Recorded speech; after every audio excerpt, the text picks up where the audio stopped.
Assalamualaikum warahmatullahi wabarakatuh. Saya Mairani Salisa Fitri, NPM 22755101 dari kelas 5C.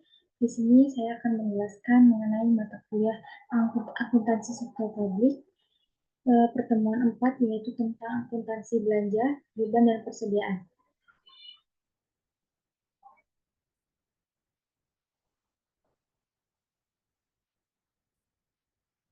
Ini ada akuntansi belanja barang dan jasa. Yang pertama, pengertian belanja daerah. Belanja daerah adalah semua pengeluaran dari rekening kas umum daerah yang mengurangi saldo anggaran lebih dalam periode tahun anggaran yang bersangkutan tidak akan diperoleh pembayarannya kembali oleh pemerintah.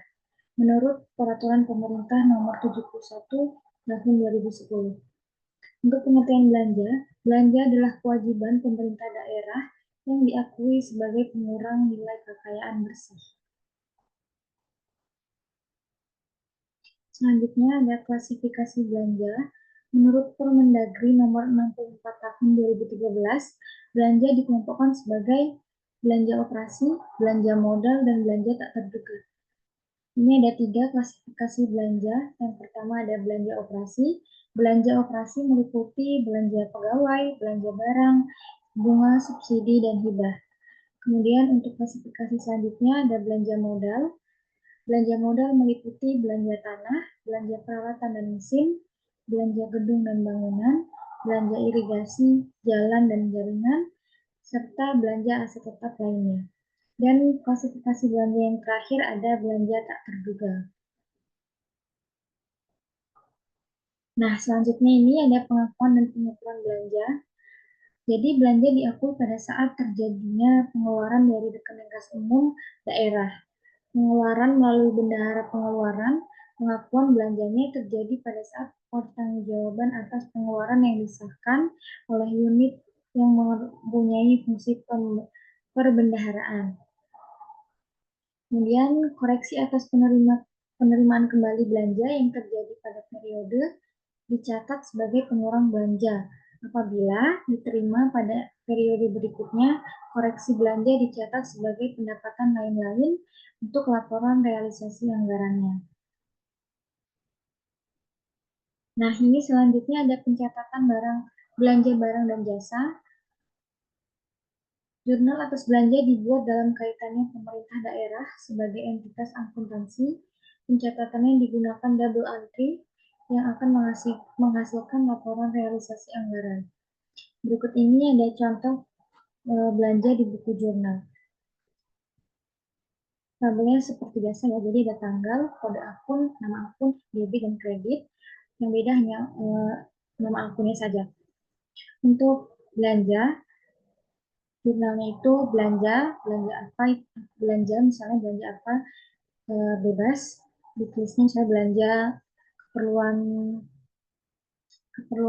desa atau keperluan apa, jadi ditulisnya nanti belanja keperluan desa atau bagaimana.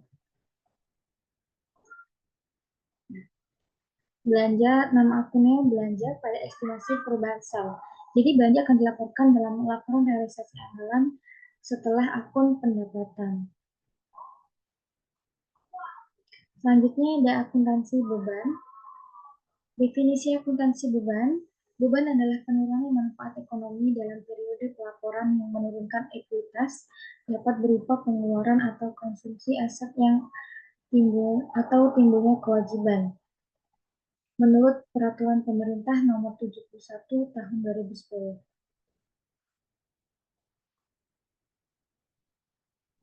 Ini selanjutnya ada klasifikasi beban. Klasifikasi beban dibagi menjadi 4, yaitu yang pertama beban operasi.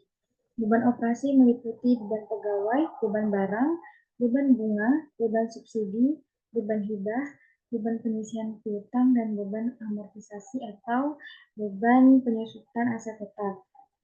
Kemudian ada klasifikasi beban transfer yang meliputi beban bagi hasil pajak, beban transfer bantuan ke desa, beban bagi hasil pendapatan lainnya, beban transfer bantuan keuangan ke pemerintah daerah lainnya. Selanjutnya, klasifikasi beban yang ketiga ada beban non operasional yang meliputi defisit penjualan aset non-lancar, defisit penyelesaian kewajiban jangka panjang, dan yang terakhir defisit dari kegiatan non-operasional. Dan klasifikasi beban yang terakhir ada beban luar biasa. Beban luar biasa meliputi dan untuk mencatat beban atas kewajiban luar biasa yang termasuk kejadian luar biasa, misalnya tidak bisa disamakan pada awal tahun anggaran, tidak diharapkan terjadi berulang-ulang, dan kejadiannya di luar kendali pemerintah. Selanjutnya ada prinsip pengakuan dan pengukuran. Beban diakui saat timbulnya kewajiban, yaitu saat terjadinya peralihan hak dari pihak lain ke pemerintah tanpa diikuti keluarnya kas dari kas umum daerah. Selanjutnya ada terjadinya konsumsi aset, yaitu saat pengeluaran kas kepada pihak lain yang tidak didahului timbulnya kewajiban, dan konsumsi aset non-kas dalam kegiatan operasional pemerintah. Yang ketiga, beban diakui saat terjadinya penurunan manfaat ekonomi atau potensi jasa, yaitu saat terjadinya penurunan nilai aset sehubungan dengan penggunaan aset bersangkutan atau berlalunya waktu. Dan yang terakhir, beban diakui saat koreksi atas beban atau penerimaan kembali yang terjadi pada periode berjalan dicatat sebagai pengurang beban pada periode berjalan. Penerimaan kembali tersebut atas beban tahun sebelumnya akan dicatat sebagai pendapatan lain-lain pada periode berjalan.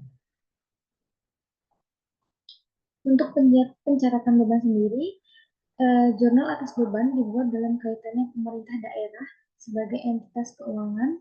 Pencatatannya digunakan double entry yang akan menghasilkan laporan operasional dan neraca pemerintah daerah. Ini ada contoh pencatatan jurnal untuk mencatat beban di buku jurnal finansial dengan mekanisme pembayaran GU atau TU di SKPD. Tabelnya sama ya, cuma beda di nama akunnya. Untuk jurnal mencatat beban di buku jurnal finansial, yaitu beban pada kas di bendahara pengeluaran, kas di bendahara pengeluaran pada RK PPKD. Ini untuk contoh pencatatan jurnal untuk mencatat beban di buku jurnal finansial dengan mekanisme pembayaran LS di SKPD. Tabelnya sama, cuman nama akunnya beda, jadi beban pada RK PPKD. Penyajiannya, beban dilaporkan dalam laporan operasional. Selanjutnya ada materi akuntansi persediaan. Jadi akuntansi persediaan ini definisinya aset dalam bentuk barang atau perlengkapan yang diperoleh dengan maksud untuk mendukung kegiatan operasional pemerintah atau barang-barang yang dimaksudkan untuk dijual dan atau diserahkan dalam rangka pelayanan kepada masyarakat dalam kurun waktu 12 bulan dari tanggal pelaporan.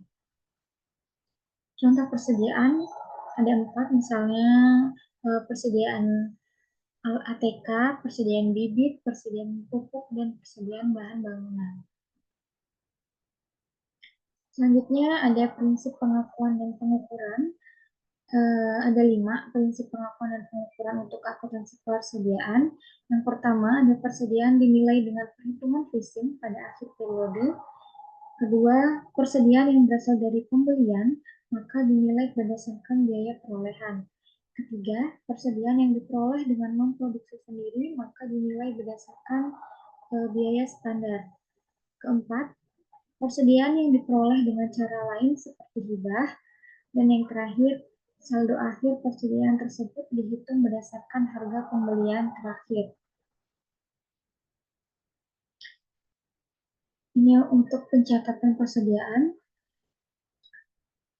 Contoh pencatatan jurnal yang dibuat di buku jurnal finansial saat pembelian persediaan menggunakan mekanisme UP. Jurnalnya yaitu persediaan pada kas di bendahara pengeluaran. Dan ini untuk contoh transaksi persediaan, misalnya dibayarkan gaji bulan September 2022, Dinas Pendidikan Kabupaten Anyar Jaya sebesar 500 juta rupiah dengan mekanisme LS. Untuk pembukuan SKPD-nya, di jurnal laporan realisasi anggarannya, yaitu belanja pegawai pada perubahan sal sebesar 500 juta, dan pada jurnal LO-nya, beban pegawai pada RK PPKD sebesar 500 juta, dan untuk pembukuan PPKD untuk jurnal LO-nya, yaitu RK PPKD pada kas di kas daerah sebesar 500 juta rupiah. Selanjutnya ada contoh transaksi persediaan. Misalnya pada akhir tahun 2022, persediaan yang tersisa sebanyak 10 juta, sedangkan neraca saldo nilai persediaannya adalah 60 juta rupiah. Dicatat pada jurnal LO yaitu persediaan pada persediaan sebesar 4 juta rupiah. Baik, terima kasih. Itu saja yang dapat saya sampaikan terkait materi pertemuan 4 akuntansi sektor pabrik tentang akuntansi beban, persediaan, dan belanja. Mohon maaf apabila ada kesalahan dalam perkataan saya. Saya akhiri. Wassalamualaikum warahmatullahi wabarakatuh.